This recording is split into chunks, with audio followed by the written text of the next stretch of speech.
Hi hello ನಮಸ್ತೆ. ವಿಶೇಷ ಕಾರ್ಯಕ್ರಮಕ್ಕೆ ಸ್ವಾಗತ. ನಾನು ವಿದ್ಯಾ ಮಲ್ನಾಡ್. ಇತ್ತೀಚಿನ ದಿನಗಳಲ್ಲಿ ಎಂಜಿನಿಯರಿಂಗ್ ಓದೋರ ಸಂಖ್ಯೆ ಜಾಸ್ತಿ ಇದೆ.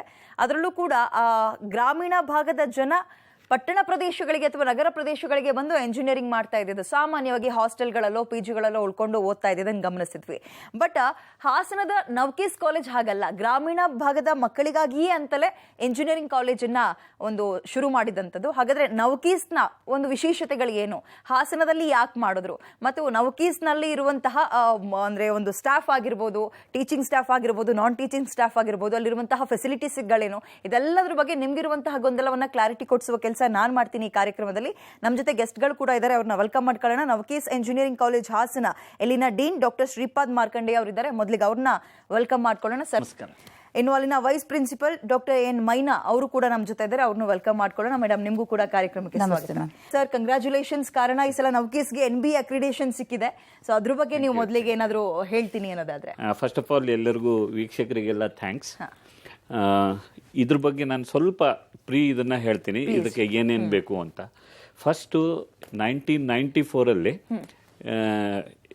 AICTE started this NBA national board of accreditation ಅಂತ. ಯಾಕೆಂದ್ರೆ ಆಗ ತುಂಬ there was mushrooming of engineering colleges ಇತ್ತು. ಅದಕ್ಕೋಸ್ಕರ ಸ್ವಲ್ಪ ಕ್ವಾಲಿಟಿ ಕಂಟ್ರೋಲ್ ಮಾಡೋದಕ್ಕೋಸ್ಕರ NBA ಅಂತ ಶುರು ಮಾಡಿದ್ರು. ಎಲ್ಲರೂ ಟೆಕ್ನಿಕಲ್ ಎಜುಕೇಷನ್ ಎಲ್ಲರೂ NBA ಮಾಡಿಕೊಳ್ಳೇಬೇಕು ಅಂತ ಒಂದು ಇದನ್ನು ಮಾಡಿದ್ರು. ಅದು ಅಂದರೆ ಕ್ವಾಲಿಟಿಯನ್ನು ತೋರಿಸುತ್ತೆ. ನಂತರ ಇಂಟರ್ನ್ಯಾಷನಲ್ ಎಂಜಿನಿಯರಿಂಗ್ ಅಸೋಸಿಯೇಷನ್ ಅಂತ ಒಂದು ವಾಷಿಂಗ್ಟನ್ ಅಕಾರ್ಡ್ ಅಂತ ಮಾಡ್ತು. ಸೊ ಅದರಲ್ಲಿ ಏನು ಬರುತ್ತೆ ಅಂದರೆ, ಈ ವಾಷಿಂಗ್ಟನ್ ಅಕಾರ್ಡಲ್ಲಿ ಆಲ್ಮೋಸ್ಟ್ 20-25 ಕಂಟ್ರೀಸು ಸೈನ್ ಹಾಕಿದ್ದಾವೆ. We are also signatories of that. ಇದ್ರದ್ದು ಅಡ್ವಾಂಟೇಜ್ ಏನಂದರೆ, ಈಗ ನಮ್ಮ ಕೋರ್ಸ್ಗಳು NBA ಅಕ್ರಿಡಿಟೇಷನ್ ಆಯಿತು ಅಂದರೆ ಆ ಒಂದು 20 ಸಿಗ್ನೇಟರಿ ಕಂಟ್ರೀಸಲ್ಲಿ ನಮ್ಮ degree is valid. Nobody can question it. ಅಂದರೆ ಯಾರೂ ಅದನ್ನು ಪ್ರಶ್ನಿಸೋ ಥರ ಇಲ್ಲ. ಅದು ಎಲ್ಲರ ಹತ್ರನೂ ಮಾನ್ಯತೆ ಆಗುತ್ತೆ, ಎಲ್ಲ ದೇಶದಲ್ಲೂ ಮಾನ್ಯತೆ ಆಗುತ್ತೆ ಸಿಗ್ನೇಟರಿ ಇದರಲ್ಲಿ. ಸೊ NBA ತೊಗೊಳ್ಳೋದು, NBA ಅಕ್ರಿಡೇಷನ್ ತೊಗೊಳ್ಳೋದು ತುಂಬ ಇಂಪಾರ್ಟೆಂಟು. ಇದಕ್ಕೋಸ್ಕರ NBA ಅಷ್ಟೇ ನಾವು NBA ಎಲ್ಲದನ್ನು ನೋಡುತ್ತೆ. ಪಠ್ಯಕ್ರಮ ಹೇಗಿದೆ, ಹುಡುಗರ ರಿಸಲ್ಟ್ ಹೇಗಿದೆ, ಹುಡುಗರಿಗೆ ಪ್ಲೇಸ್ಮೆಂಟ್ ಹೇಗೆ ನಡೀತಾ ಇದೆ, ನಂತರ ಅಡ್ಮಿಷನ್ ಕ್ವಾಲಿಟಿ ಹೇಗಿದೆ, ಫೆಸಿಲಿಟೀಸ್ ಹೇಗಿದೆ, ಎಲ್ಲದನ್ನು ನೋಡ್ತಾರೆ. ಎಲ್ಲದನ್ನು ನೋಡಿ ನಮಗೆ ರ್ಯಾಂಕಿಂಗ್ ಕೊಡ್ತಾರೆ. ನಮಗೆ ತುಂಬ ಖುಷಿ ಏನು ಅಂದರೆ, last time computer science department NBA accreditation ಆಯಿತು. ಜೂನ್ 2023 ಅಕ್ರಿಡಿಟೇಷನ್ ಆಯಿತು. ಅದಕ್ಕೆ ನಿಲ್ಲಲ್ಲ, NAC ಅಕ್ರಿಡಿಟೇಷನ್ಗೆ ಹೋಗಬೇಕು ಅಂತ ಇದ್ದೀವಿ ಇಯರ್ ಎಂಡ್ ಒಳಗಡೆ. ಹಾಗೂ NIRF ರ್ಯಾಂಕಿಂಗು, ಅಟಲ್ ರ್ಯಾಂಕಿಂಗು, ಇದೆರಡು ರ್ಯಾಂಕಿಂಗು ಇದೆ. ಸೊ ಇದೆರಡಕ್ಕೂ ನಾವು ಸರ್ಟನ್ಲಿ ಪಾರ್ಟಿಸಿಪೇಟ್ ಮಾಡ್ತೀವಿ. ವಿತ್ ಕಲರ್ಫುಲ್ ರಿಸಲ್ಟ್ ಬರ್ತೀವಿ. ಆ ಕಾನ್ಫಿಡೆನ್ಸ್ ನಮಗಿದೆ. Thank you sir. ಮೇಡಮ್, ಈಗ ಯಾವುದಾದ್ರು ಒಂದು ಚಿಕ್ಕ ಸ್ಕೂಲ್ನ ಆರಂಭ ಮಾಡೋದಾದ್ರೂ ಒಂದು ಸ್ವಲ್ಪ ಕಮರ್ಷಿಯಲ್ ಅಂತ ಮೈಂಡಲ್ಲಿ ಇಟ್ಕೊಂಡ್ರೆ ಪಟ್ಟಣ ಪ್ರದೇಶನೇ ನಾವು ಆಯ್ಕೆ ಮಾಡೋದು. ಅಂಥದ್ರಲ್ಲೂ ಇಂತಹ ದೊಡ್ಡ ದೊಡ್ಡ ಎಂಜಿನಿಯರಿಂಗ್ ಕಾಲೇಜ್ನ ನೀವು ಗ್ರಾಮೀಣ ಭಾಗದಲ್ಲಿ ಶುರು ಮಾಡ್ತೀರಿ ಅಂದಾಗ, ಅದರಲ್ಲೂ ನಾವು ಯಾಕೆ ಹಾಸನನ ಆಯ್ಕೆ ಮಾಡ್ಕೊಂಡ್ರು ಅಂತ ಅನ್ಸುತ್ತೆ? MS ರಾಮಯ್ಯ ಕುಟುಂಬಕ್ಕೆ ಸೇರಿದವರು ನಮ್ಮ ಚೇರ್ಮನ್ ಸರು. ಹಾಗೆ ಅವರಿಗೆ ಇಲ್ಲಿ ಬೆಂಗಳೂರಿನಲ್ಲಿ ತುಂಬಾ ಕಾಲೇಜಸ್ ಇದೆ, ನಿಮಗೂ ಗೊತ್ತಿದೆ. ಅವರಿಗೆ ಎಲ್ಲ ತರದ್ದ ಅಂದ್ರೆ ಕೋರ್ಸಸ್ಗಳನ್ನು ಅವರು ಸ್ಟಾರ್ಟ್ ಮಾಡಿದ್ರು ಬೆಂಗಳೂರಿನಲ್ಲಿ. ಸೊ ಪ್ರಾಬಬ್ಲಿ ಅವ್ರು ಔಟ್ಸೈಡ್ ಅವ್ರು ಒಂದು ಮನಸ್ಸಲ್ಲಿ ಗ್ರಾಮೀಣ ಭಾಗದ ಜನರುಗಳಿಗೆ ವಿದ್ಯಾಭ್ಯಾಸನ ಎಕ್ಸ್ಟೆಂಡ್ ಮಾಡಬೇಕು ಅನ್ನೋದು MS ರಾಮಯ್ಯ ಅವ್ರ ಕನಸಾಗಿತ್ತು ಅಂತ ನಮ್ಮ ಚೇರ್ಮನ್ ಸರ್ ಹೇಳ್ತಾ ಇರ್ತಾರೆ.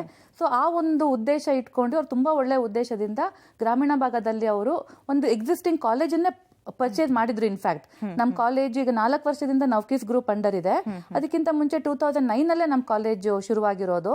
ಇವ್ರ ಮ್ಯಾನೇಜ್ಮೆಂಟ್ ಸ್ಟಾರ್ಟ್ ಆದ್ಮೇಲೆ ತುಂಬಾ ಚೇಂಜಸ್, ತುಂಬಾ ಬದಲಾವಣೆಗಳನ್ನ ಮಾಡಿದ್ದಾರೆ ಎಜುಕೇಶನ್ ಇದರಲ್ಲಿ. ಹಾಸನದಲ್ಲಿ ಒಂದು ಮೇನ್ ಹೆಸರಾಗಿ ಇವಾಗ ಕಾಣಿಸ್ಕೊತಾರೆ ನಮ್ಮ ಕಾಲೇಜ್ ಅಂತ. ಸರ್, ಈಗ ಯಾವುದೇ ಇಂಜಿನಿಯರಿಂಗ್ ಕಾಲೇಜ್ಗಳಾಗ್ಲಿ, ಮೆಡಿಕಲ್ ಕಾಲೇಜ್ಗಳಾಗ್ಲಿ, ನಮ್ಮ ಕಾಲೇಜಿನ ಇದೊಂದು ವಿಶೇಷ ಸಿಸ್ಟಮ್ ಅನ್ನುವಂಥದ್ದನ್ನ ಅಳವಡಿಸ್ಕೊಂಡಿರ್ತಾರೆ. ಸೊ ನವಕೀಸ್ ಅಂತ ಬಂದಾಗ ನಿಮ್ಮಲ್ಲಿನ ಒಂದು ಸ್ಪೆಷಲ್ ಕ್ವಾಲಿಟಿ ಏನು ಸರ್? ನಾವು VTU ಅಂದ್ರೆ ವಿಶ್ವೇಶ್ವರಯ್ಯ ಟೆಕ್ನಾಲಜಿಕಲ್ ಯೂನಿವರ್ಸಿಟಿಗೆ ಅಫಿಲಿಯೇಟ್ ಹಾಕ್ಕೊಂಡಿದ್ದೀವಿ. ಹಾಗಾಗಿ ನಮಗೆ ಪಠ್ಯಕ್ರಮದಲ್ಲಿ ಸಿಲೆಬಸ್ಸಲ್ಲಿ ಏನೂ ಚೇಂಜು ಮಾಡೋಕ್ಕಾಗಲ್ಲ. ನಮ್ಮ ಕೈಲಿ ಏನಿದೆ, ನಾವು ಹೌ ವಿ ಡೆಲಿವರ್, ನಾವು ಹೇಗೆ ಆ ಪಠ್ಯಕ್ರಮವನ್ನು ಹೇಗೆ ಸ್ಟೂಡೆಂಟ್ಸಿಗೆ ತಲುಪಿಸ್ತೀವಿ, ಅದ್ರ ಮೇಲೆ ಕ್ವಾಲಿಟಿ ಡಿಪೆಂಡ್ ಆಗಿರುತ್ತೆ.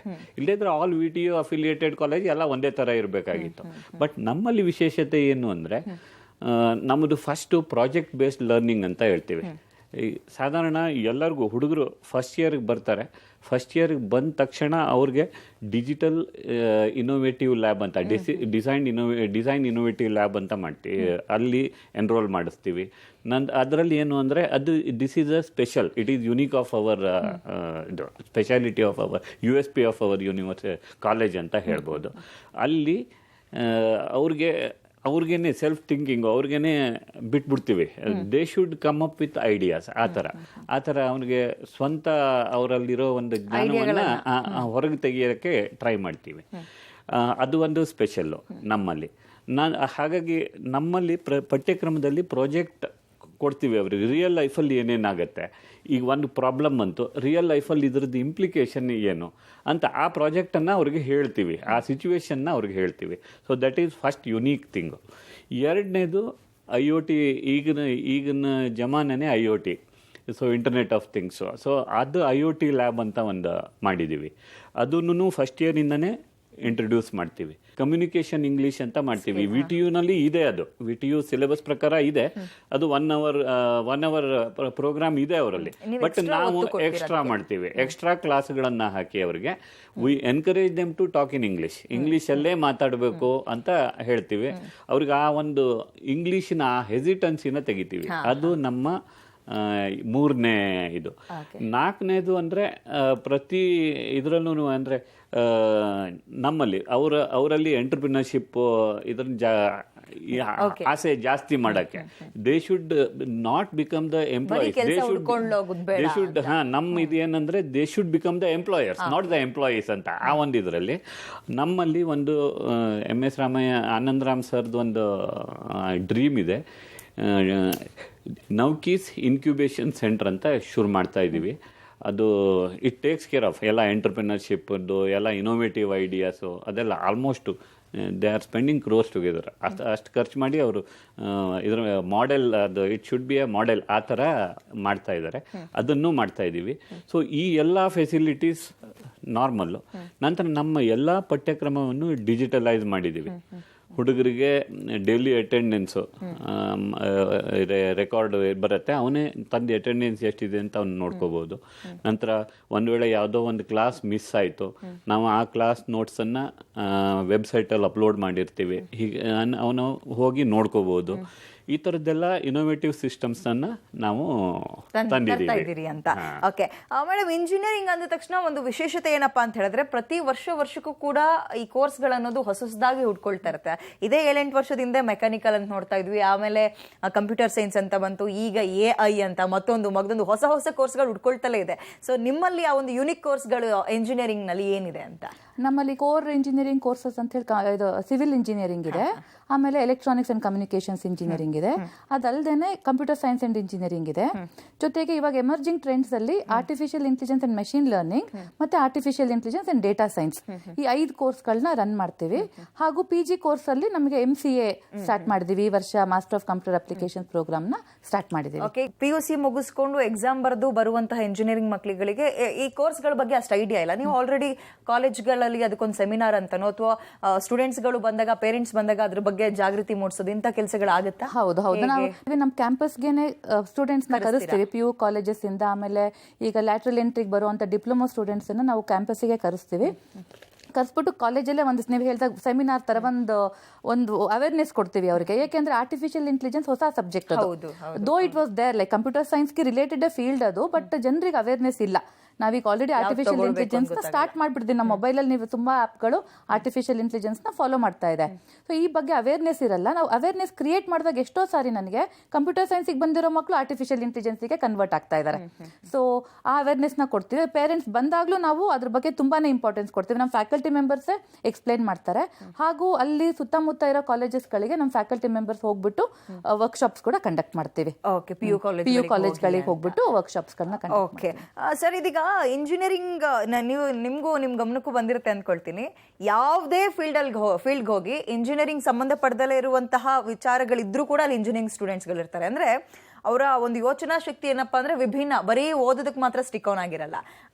ಹಾಗಿದ್ದಾಗ ಬರೀ ಒಂದು ಪಠ್ಯದ ಹುಳು ಅಥವಾ ಪುಸ್ತಕದ ಹುಳು ಆಗ್ದಲೇ ಇರೋ ರೀತಿ ಬೇರೆ ಚಟುವಟಿಕೆಗಳಲ್ಲೂ ಅವರು ಭಾಗವಹಿಸಬೇಕು ಅನ್ನೋದಕ್ಕೆ ನಿಮ್ಮ ನೌಕೀಸ್ ಯಾವ ರೀತಿಯಾಗಿ ಸಪೋರ್ಟ್ ಮಾಡುತ್ತೆ ವಿದ್ಯಾರ್ಥಿಗಳಿಗೆ ಬೋಧನೇತರ ಚಟುವಟಿಕೆ ಅಂತ ಬಂದಾಗ? ಕ್ಯಾಂಪಸ್ ವಿಸಿಟ್ ಮಾಡಿದ್ರೆ ಗೊತ್ತಾಗತ್ತೆ.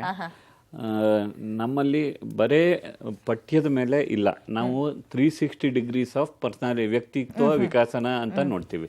ಅದೇ ಅವ್ರನ್ನ ಫಸ್ಟ್ ಇಯರ್ ಇಂದಾನೇ ಮೊದಲೇ ಹೇಳ್ದಾಗೆ ಇಂಗ್ಲಿಷ್ ಅವ್ರಿಗೆ ಆ ಇಂಗ್ಲಿಷ್ ಫಿಯರ್ನ ಫೋಬಿಯಾನ ತೆಗಿತಾ ಇದ್ದೀವಿ. ಅದು ಒಂದನೇದು. ಎರಡನೇದು ತುಂಬಾ ಕಲ್ಚರಲ್ ಆಕ್ಟಿವಿಟೀಸ್, ಪ್ರತಿಯೊಂದು ಕಲ್ಚರಲ್ ಆಕ್ಟಿವಿಟೀಸ್ ಇದ್ದೇ ಇರುತ್ತೆ ಎವ್ರಿ ಸ್ಯಾಟರ್ಡೆ. ಅಂದ್ರೆ ನಮಗೆ first Saturday third Saturday VTU ಪ್ರಕಾರ ಹಾಲಿಡೇ. ಉಳಿದ 2 ಸ್ಯಾಟರ್ಡೇಸ್ ಅಲ್ಲಿ ಅದು ಎಕ್ಸ್ಟ್ರಾ ಕರಿಕ್ಯುಲರ್ ಆಕ್ಟಿವಿಟೀಸ್ಗೋಸ್ಕರನೇ ಅದನ್ನ ಮೀಸಲಾಗಿ ಇಟ್ಟಿರ್ತೀವಿ. ಒಂದು ಎಥನಿಕ್ ಡೇ ಅಂತ ಮಾಡಿದ್ವಿ, ದ ಹೌಸ್ ವಾಸ್ ಫುಲ್, ಆ ಥರ ಇದೆ. ಹಾಗೆ ಅಂದ್ರೆ ಎಲ್ಲ ಆಕ್ಟಿವಿಟೀಸು ಇದು ಒಂದೇನೇ ಅಲ್ಲ. ನಾವು ಅವ್ರಿಗೆ ಕಾನ್ಫರೆನ್ಸಸ್ ಅನ್ನ ಕಂಡಕ್ಟ್ ಮಾಡ್ತೀವಿ. ಮೊನ್ನೆ ತಾನೇ ಮಲೇಷಿಯಾದಿಂದ ಒಂದು ಎಕ್ಸ್ಪರ್ಟ್ ಲೆಕ್ಚರ್, ಮಲೇಷಿಯಾ ಒಂದು ರಿಸೋರ್ಸ್ ಪರ್ಸನ್ ಇಂದ ಎಕ್ಸ್ಪರ್ಟ್ ಲೆಕ್ಚರ್ ಕಂಡಕ್ಟ್ ಮಾಡಿದ್ವಿ. ನಂತರ ಅವ್ರಿಗೆ ಪ್ರಾಜೆಕ್ಟ್ಸ್ ಎಕ್ಸಿಬಿಷನ್ ಅಂತ ಎವ್ರಿ 15 ಡೇಸ್ ಒಂದ್ಸಲ ಪ್ರಾಜೆಕ್ಟ್ ಎಕ್ಸಿಬಿಷನ್ ಅಂತ ಮಾಡ್ತೀವಿ. ಅದು ಎಸ್ಪೆಷಲಿ ಮೈನರ್ ಪ್ರಾಜೆಕ್ಟ್ಸ್. ಈಗ ನಮ್ಮಲ್ಲಿ ಹೇಗಿದೆ ಅಂದರೆ, ಈಗ ಸೆಕೆಂಡ್ ಇಯರ್ ಥರ್ಡ್ ಇಯರ್ ಹುಡುಗರಿಗೆ ಮೈನರ್ ಪ್ರಾಜೆಕ್ಟ್ಸ್ ಅಂತ ಮಾಡಿಸ್ತೀವಿ. ಎಲ್ಲ ಈಗ ಇಲೆಕ್ಟ್ರಾನಿಕ್ಸ್ ಫಾರ್ ಯು ಇದರಲ್ಲೆಲ್ಲ ಬರುತ್ತಲ್ಲ, ಆಲ್ ಇಲೆಕ್ಟ್ರಾನಿಕ್ಸ್ ಇನ್ನೋವೇಟಿವ್ ಐಡಿಯಾಸ್ನ ಆ ಲ್ಯಾಬಲ್ಲಿ ಮಾಡ್ತಾರೆ. ನಂತರ ಅದನ್ನು ಪ್ರೆಸೆಂಟ್ ಮಾಡ್ತಾರೆ, ಅದನ್ನು ಮಾಡ್ತೀವಿ. ನಂತರ ಈ ಫೈನಲ್ ಇಯರ್ ಪ್ರಾಜೆಕ್ಟ್ಸ್ನೆಲ್ಲ ಎಕ್ಸ್ಪರ್ಟ್ಸ್ ಅಂಡ್ ಔಟ್ಸೈಡ್ ಎಕ್ಸ್ಪರ್ಟ್ಸ್ ಕರ್ಕೊಂಬಂದು ಮಾಡಿಸ್ತೀವಿ. ಲಾಸ್ಟ್ ರೀಸೆಂಟ್ಲಿ ಪ್ರಾಜೆಕ್ಟ್ ಎಕ್ಸಿಬಿಷನ್ ಮಾಡಿಸ್ತೀವಿ, ಫೈನಲ್ ಇಯರ್ ಪ್ರಾಜೆಕ್ಟ್ಸು. ಅದಕ್ಕೆ one of the vice chairman from MCF ಬಂದರು, ಎಕ್ಸ್ಪರ್ಟ್ ಫ್ರಮ್ ಅದರ್ ಕಾಲೇಜಸ್ಸು ಬಂದರು. ಹಾಗೆ ಬಂದು ಅವ್ರ ಹತ್ರ ಇವ್ಯಾಲ್ಯುವೇಟ್ ಮಾಡಿಸ್ತೀವಿ. ನಂತರ NSS ಪ್ರೋಗ್ರಾಮ್ ಅಂತ ಮಾಡಿ ಅವ್ರನ್ನ ಹೊರಗಡೆ ಎಲ್ಲ ಕರ್ಕೊಂಡು ಹೋಗಿ ಅವ್ರ ಹತ್ರ ಸ್ವಚ್ಛ ಭಾರತ್ ಅಭಿಯಾನ್ ಮಾಡಿಸ್ತೀವಿ. ನಂತರ ಇವ್ರಿಗೆ ಅಂದ್ರೆ ಹೊರಗಡೆ ಇದನ್ನು ಅವ್ರಿಗೆ ಗೊತ್ತಿರಬೇಕು, ಹೊರಗಡೆ ಸೊಸೈಟಿ ಹೇಗಿದೆ ಅನ್ನೋ ಒಂದು ಇದು ಗೊತ್ತಾಗೋಕ್ಕೋಸ್ಕರ ಅದನ್ನು ಮಾಡಿಸ್ತೇವೆ. ಈ ಥರ ಎಲ್ಲ this is what 360 degrees development, ಅವರ ಪರ್ಸನಾಲಿಟಿ ಡೆವಲಪ್ಮೆಂಟ್ ನಾವು ಮಾಡೇ ಮಾಡ್ತೀವಿ. Sounds great sir. ಇದು ಮೇಡಮ್, ಈಗ ಗ್ರಾಮೀಣ ಭಾಗ ಅಥವಾ ಪಟ್ಟಣ ಪ್ರದೇಶ ಅಂತಲ್ಲ, ಎಲ್ಲಾ ಕಡೆ ವಿದ್ಯಾರ್ಥಿಗಳು ನಾನು ಎಷ್ಟು ಚೆನ್ನಾಗಿ ಓದ್ತೀನಿ, ನಾನು ಓದ್ತಾ ಇರೋ ಕಾಲೇಜ್ ಹೇಗಿದೆ ಅನ್ನೋದಕ್ಕಿಂತ ಹೆಚ್ಚಾಗಿ ಇನ್ಫ್ರಾಸ್ಟ್ರಕ್ಚರ್ ಹೇಗಿದೆ ಅಂತಲೂ ಕೂಡ ಗಮನ ವಹಿಸ್ತಾರೆ. ಅದು ಪೇರೆಂಟ್ಸ್ ಆಗಿರ್ಬೋದು, ಇನ್ಕ್ಲೂಡಿಂಗ್ ಸ್ಟೂಡೆಂಟ್ಸ್. ಸೊ ನವ್ಕೀಸ್ ಇನ್ಫ್ರಾಸ್ಟ್ರಕ್ಚರ್ ಬಗ್ಗೆ ಹೇಳೋದಾದ್ರೆ, ಫೆಸಿಲಿಟೀಸ್ ಬಗ್ಗೆ ಹೇಳೋದಾದ್ರೆ ಏನ್ ಹೇಳ್ತೀವಿ? ನಮ್ಮಲ್ಲಿ ಕ್ಲಬ್ಸ್ಗಳು ಮಾಡಿದೀವಿ.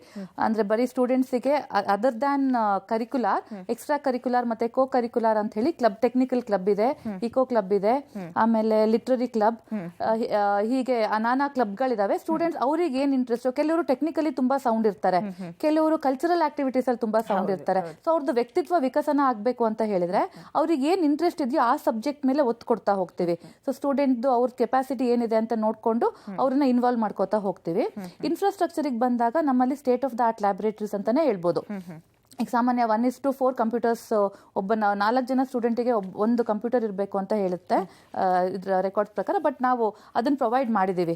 ನಮ್ಮಲ್ಲಿ ಒಂದು ಸ್ಟ್ರೆಂತ್ 1000 ಇದ್ರೆ ನಾವು 300ಕ್ಕಿಂತ ಜಾಸ್ತಿ ಕಂಪ್ಯೂಟರ್ಸ್ ನಮ್ಮಲ್ಲಿದೆ. ಸೊ ಅದು ನಮ್ಗಂದ್ರೆ ಏನು ಹೌದು ಫೆಸಿಲಿಟೀಸ್ ಎಲ್ಲೂ ಕೊರತೆ ಇಲ್ಲ. ಅದಲ್ದಲ್ಲೇ ರಿಸರ್ಚ್ ಸೆಂಟರ್ಸ್ ಇದೆ. ಕಂಪ್ಯೂಟರ್ ಸೈನ್ಸಿಗೆ ಒಂದು ರಿಸರ್ಚ್ ಸೆಂಟರ್ VTU ಅಫಿಲಿಯೇಟೆಡ್ ಇದೆ. ಎಲೆಕ್ಟ್ರಾನಿಕ್ಸ್ ಅಂಡ್ ಕಮ್ಯುನಿಕೇಶನ್ಸ್ಗೆ ಕೂಡ VTU ಅಫಿಲಿಯೇಟೆಡ್ ರಿಸರ್ಚ್ ಸೆಂಟರ್ ಇದೆ.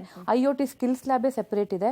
ಹಾಗೇನೆ ನಾವು ಇಂಡಸ್ಟ್ರಿಗಳೊಟ್ಟಿಗೂ ನಾವು ಟೈಅಪ್ ಮಾಡಿಕೊಂಡು ಅವ್ರದ್ದು ಲ್ಯಾಬೊರೇಟರೀಸ್ಗಳು ನಮ್ಮಲ್ಲಿ ಇಂಪ್ಲಿಮೆಂಟ್ ಮಾಡಿದ್ದಾರೆ. ಆಮೇಲೆ ನೀವು ಕ್ಲಾಸ್ ರೂಮ್ಸ್ ಇರ್ಬೋದು, ಎಲ್ಲ ವಿಶಾಲವಾಗಿರುವಂಥ class rooms, auditorium, sports ground. ಈಗಂತೂ state of the art sports ground ಈ ವರ್ಷ ನಮ್ದು ಓಪನ್ ಆಗಿದೆ. ಟರ್ಫ್ ಕೋರ್ಟ್ ಇದೆ, ಇದು basketball court, football court. Mostly ಹಾಸನ್ನಲ್ಲೇ ಒನ್ ಆಫ್ ಇಟ್ಸ್ ಕೈಂಡ್ ನಮ್ಮಲ್ಲಿರೋ ಒಂದು ಸ್ಪೋರ್ಟ್ಸ್ ಫೆಸಿಲಿಟೀಸು. ಹಾಗೇನೆ ನಮ್ದು ದಿಲ್ ಲ್ಯಾಬ್ ಅಂತ ಸರ್ ಹೇಳಿದ್ರಲ್ಲ, design and innovation thinking lab ಅಂತ, ಆ ಫೆಸಿಲಿಟಿ ಇದೆ. ಹಾಗೆ ಫ್ಯಾಕಲ್ಟೀಸ್ ಕೂಡ ಅಷ್ಟೇ ಅತ್ಯುತ್ತಮ ಫ್ಯಾಕಲ್ಟಿ, ಬೋಧಕ ವರ್ಗ ನಮ್ಮಲ್ಲಿ ಇರೋದು. ಮೋಸ್ಟ್ ಆಫ್ ದೆಮ್ PhDs ಇದ್ದಾರೆ. ಆಮೇಲೆ PhDs ನಾವು ಮಾಡಿ, ನಮ್ಮಲ್ಲೇ ರಿಸರ್ಚ್ ಸೆಂಟರ್ ಇರೋದ್ರಿಂದ PhD ಮಾಡಿ ಅಂತ ನಮ್ಮಲ್ಲಿ ನಮ್ಮ ಮ್ಯಾನೇಜ್ಮೆಂಟ್ ಮೋಟಿವೇಟ್ ಕೂಡ ಮಾಡ್ತಾರೆ. ಹಾಗಾಗಿ ಇನ್ಫ್ರಾಸ್ಟ್ರಕ್ಚರಿಗೆ ಏನೂ ಕೊರತೆ ಇಲ್ಲ. ಸೊ ಕ್ಯಾಂಪಸ್ನ ವಿಸಿಟ್ ಮಾಡಿದ ಮಕ್ಕಳು ಎಲ್ಲರೂ ತುಂಬಾನೇ ಖುಷಿ ಪಟ್ಟಿರ್ತಾರೆ. ಓಕೆ, ಯಾವುದಕ್ಕೂ ಕಾಂಪ್ರಮೈಸ್ ಗರ್ಲ್ಸ್ ಮತ್ತೆ ಬಾಯ್ಸ್ ಹಾಸ್ಟೆಲ್ ಎರಡೂ ಕೂಡ ಕ್ಯಾಂಪಸ್ ಒಳಗೆ ದೂರದಿಂದ ಬಂದಿರ್ತಾರಲ್ಲ ಅವರಿಗೆ ವ್ಯವಸ್ಥೆ ಹೌದು ಹೌದು ಹೌದು. ಯಾವ್ಯಾವ ಕಡೆಯಿಂದ ಬರ್ತಾರೆ ಮೇಡಮ್? ಬರೀ ಹಾಸನ ಭಾಗ ಅಥವಾ ಹಾಸನಕ್ಕೆ ಹತ್ರ ಚಿಕ್ಕಮಗಳೂರು ಆ ಕಡೆ ಭಾಗದಿಂದ ಮಾತ್ರ ಅಥವಾ ಬೇರೆ ಸ್ಟೇಟ್ ಇಂದಲೂ ಬರ್ತಾರೆ? ಹೌದು, ಇಲ್ಲ ಆ ಕಡೆಯಿಂದ ಜಾಸ್ತಿ ಇದ್ದಾರೆ. ಬಟ್ ಬೆಂಗಳೂರಿಂದ ಮೈಸೂರಿಂದನೂ ನಮ್ಗೆ ಇವಾಗ ಸ್ಟ್ರೆಂತ್ ಬರ್ತಾ ಇದ್ದಾರೆ.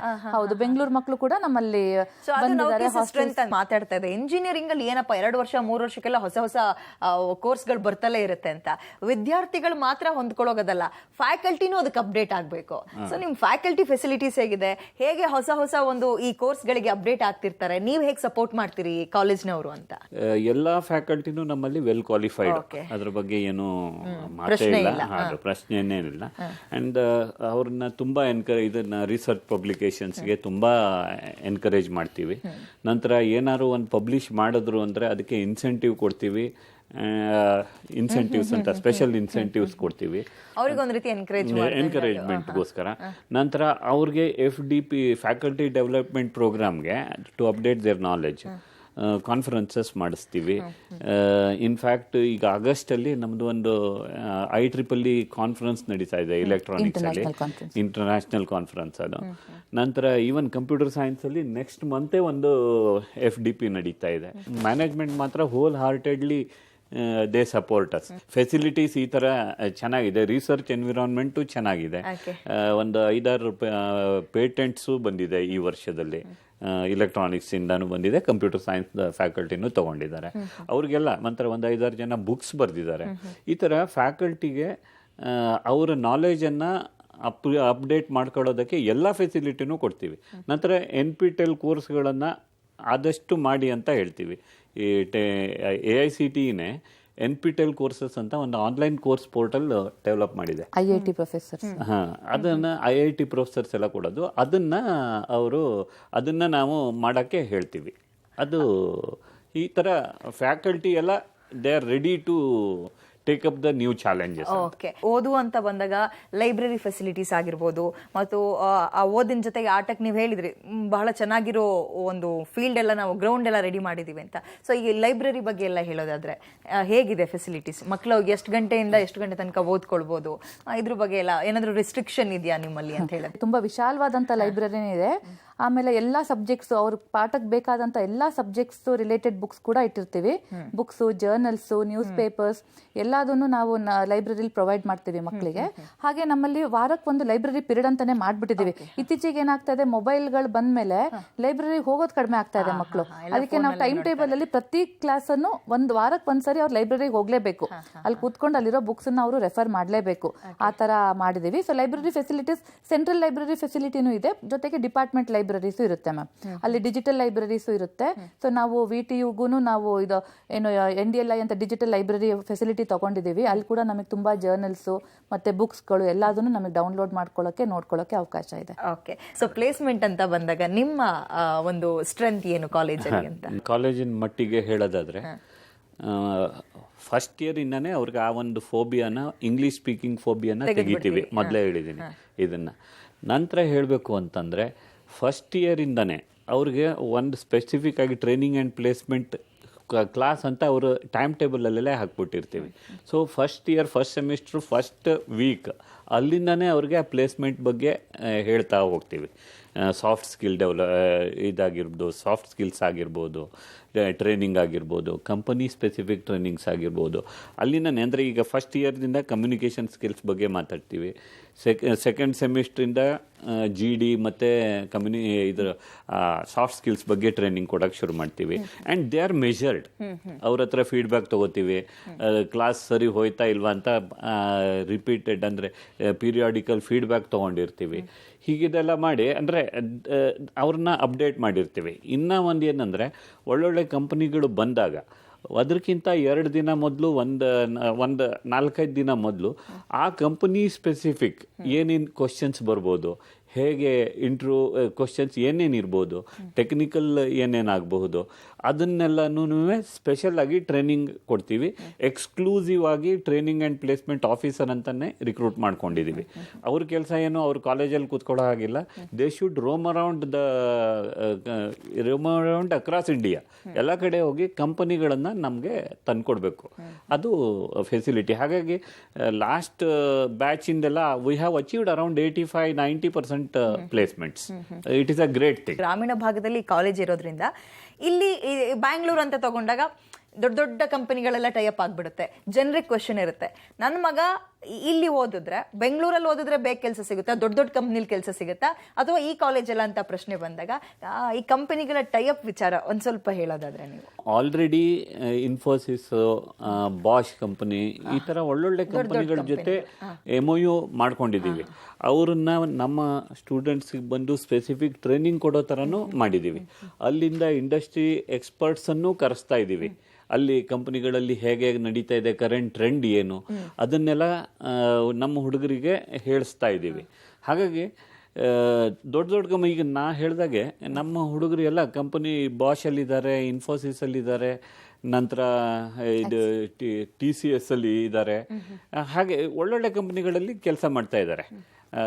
ಹಾಗಾಗಿ ನಮ್ಮಲ್ಲಿ ನಾ ಹೇಳಿದಾಗೆ ನಾವು ಲಾಸ್ಟ್ ಟೈಮ್ 85% ಕಂಪ್ಯೂಟರ್ ಸೈನ್ಸಲ್ಲಿ 90% ಪ್ಲೇಸ್ಮೆಂಟ್ ಅಚೀವ್ ಮಾಡಿದ್ದೀವಿ. It is a great thing. Being in Hassan, it is a great thing. ಅದಕ್ಕೆ well, thank you so much. ಇಷ್ಟೊತ್ತು ಕಾರ್ಯಕ್ರಮದಲ್ಲಿ ಭಾಗವಹಿಸಿ ಹಾಸನ ಭಾಗದಲ್ಲಿರುವಂತಹ ಈ ನವಕೀಸ್ ಎಂಜಿನಿಯರಿಂಗ್ ಕಾಲೇಜ್ ಬಗ್ಗೆ ಬಹಳ ವಿವರವಾಗಿ ಮಾಹಿತಿಯನ್ನ ಕೊಟ್ಟಿದ್ದೀರಿ. ಜೊತೆಗೆ ಅಷ್ಟು ದೂರದಿಂದ ಇಬ್ರು ಕೂಡ ಬಂದಿದ್ದೀರಿ. Thank you so much. Thank you. ನೋಡಿದ್ರಲ್ಲ, ಇದಾಗಿತ್ತು ಇವತ್ತಿನ ವಿಶೇಷ. ನೆನಪಿರ್ಲಿ, ನ್ಯೂಸ್ ಅಂದ್ರೆ ಪಬ್ಲಿಕ್ ಟಿವಿ.